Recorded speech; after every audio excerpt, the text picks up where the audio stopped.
welcome to my new video of basic MPI ideas, and today we are here with an amazing toy.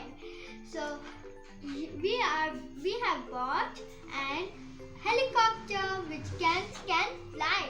The instructions are at the back. So let us unbox it. Before starting this video, please like my video, share my video, and if you are new to it, please subscribe my channel.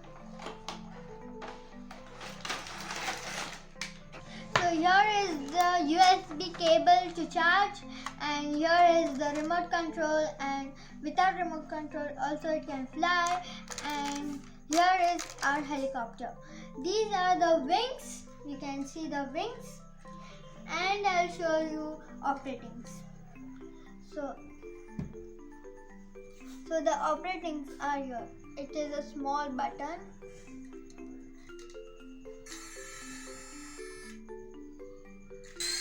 So yeah, you can see.